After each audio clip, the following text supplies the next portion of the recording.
हमारे साथ राजकोट रामकिशन आश्रम के अध्यक्ष स्वामी निखिलेश्वरानंद जी महाराज हैं।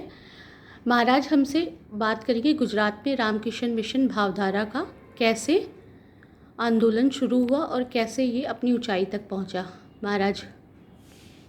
स्वामी विवेकानंद जी शिकागो विश्वविद्यालय में भाग लेने के लिए अमेरिका गए। उसके पहले उन्होंने समस्त भारत का परिभ्रमण किया था। उसमें सबसे अधिक समय उन्होंने गुजरात में बिताया। ये गुजरात का गौरव है। तो ये स्वामी विवेकानंद जी अपनी गुजरात यात्रा के दौरान रामकृष्ण देव, स्वामी विवेकानंद और ये शारदा देवी और इन सब के जो आदर्श हैं उनके जो बीज बोए थे, और बाद में उनके जो पार्षद गण श्री रामकृष्ण देव के वे भी गुजरात आए थे। इन्होंने भी बीज बोए।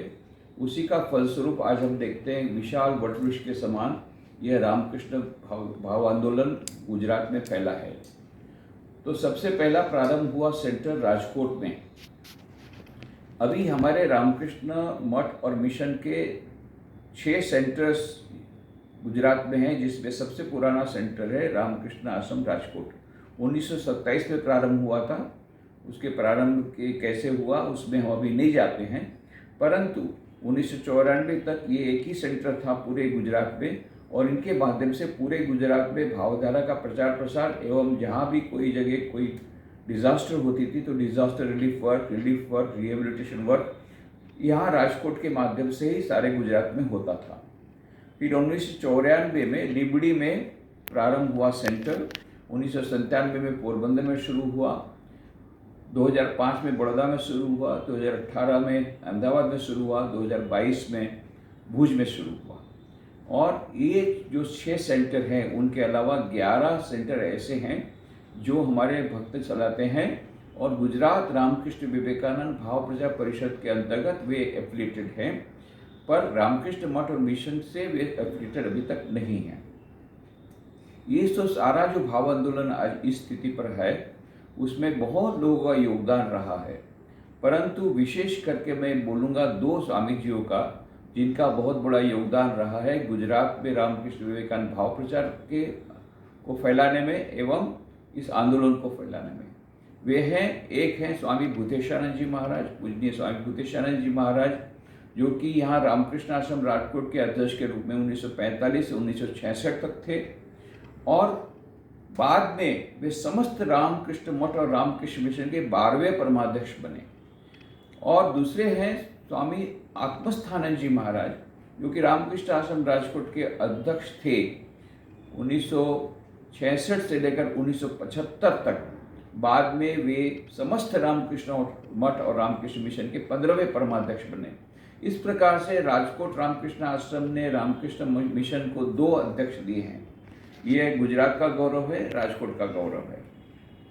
तो इन्होंने दोनों स्वामी जियों ने बहुत कार्य किया, 2 अलग अलग प्रकार से कार्य किया। जैसे पूज्य भूतेशानंद जी महाराज को श्रेय जाता है 1963 में जब स्वामी विवेकानंद की जन्म शताब्दी आई, तब उन्होंने स्वामी विवेकानंद का कंप्लीट वर्क्स गुजराती में पहली बार प्रकाशित किया, और वो कंप्लीट वर्क्स बहुत बड़ी संख्या में गांव-गांव में पहुंचा। इसके कारण गांव-गांव में स्वामी विवेकानंद का संदेश, श्री रामकृष्ण का संदेश फैल गया।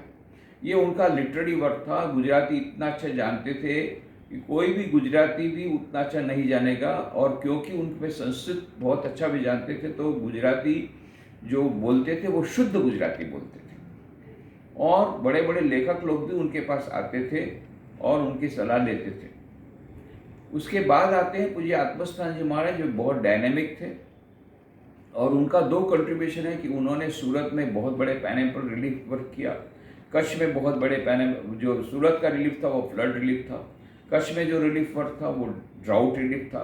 ये सब बहुत सारे रिलीफ वर्क उनके मार्गदर्शन में बने, जिसके कारण पूरे इलाके में रामकृष्ण आश्रम राजकोट बहुत प्रसिद्ध हो गया। और उनका एक और कंट्रीब्यूशन है, यहाँ पर एक बहुत सुंदर मंदिर है। सारे विश्व में श्री रामकृष्ण देव के जो मंदिर है बहुत सारे, उसमें सबसे बड़ा मंदिर, सबसे श्रेष्ठ मंदिर है बेलू मठ में।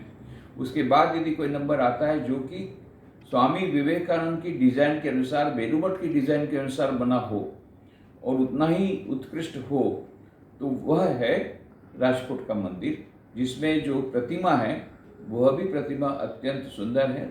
और उसका उद्घाटन हुआ था 1979 में, 1979 में, जबकि समस्त रामकृष्ण मठ और रामकृष्ण मिशन के 10वें परमाध्यक्ष पूज्य वीरेश्वरानंद जी महाराज आए थे, उनके हाथों से हुआ था। करीब करीब 250 सन्यासी सारे देश विदेश से आए थे उस प्रसंग पर। एक बहुत बड़ा उत्सव था 1979 6 अप्रैल को जब हुआ था।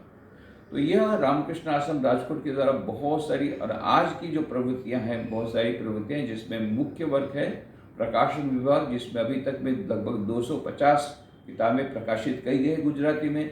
पब्लिक लाइब्रेरी है जिसमें कि लगभग 35,000 किताबें हैं। उस लाइब्रेरी का उद्घाटन हमारे भारत के उस समय के उपराष्ट्रपति डॉक्टर एस राधाकृष्णन जी ने किया था। और एक बहुत बड़ा मेडिकल सेंटर है, नई बिल्डिंग का उद्घाटन उस समय भारत के प्रथम राष्ट्रपति डॉक्टर राजेंद्र प्रसाद जी ने किया था। ऐसी बड़ी बड़ी हस्तियां यहाँ पर राजकोट हमारे आश्रम में आई हैं और उन्होंने यहाँ की प्रवृत्तियों को सहारा है। और उसके अनुसार यहाँ जो मेडिकल सेंटर है, यहाँ का जो सेरिब्रल पाल्सी सेंटर विशेष करके, उसकी प्रसिद्धि सारे भारत में हुई है। जो यहाँ का आई हॉस्पिटल है, आँख का अस्पताल, सारे गुजरात में सबसे श्रेष्ठ हॉस्पिटल में माना जाता है। और भी बहुत सारे डिपार्टमेंट है, फिजियोथेरेपी वगैरह, ये सभी बहुत फेमस हुए हैं। प्रतिदिन लगभग 1000 दर्दी नारायण की सेवा इस मेडिकल सेंटर में होती है।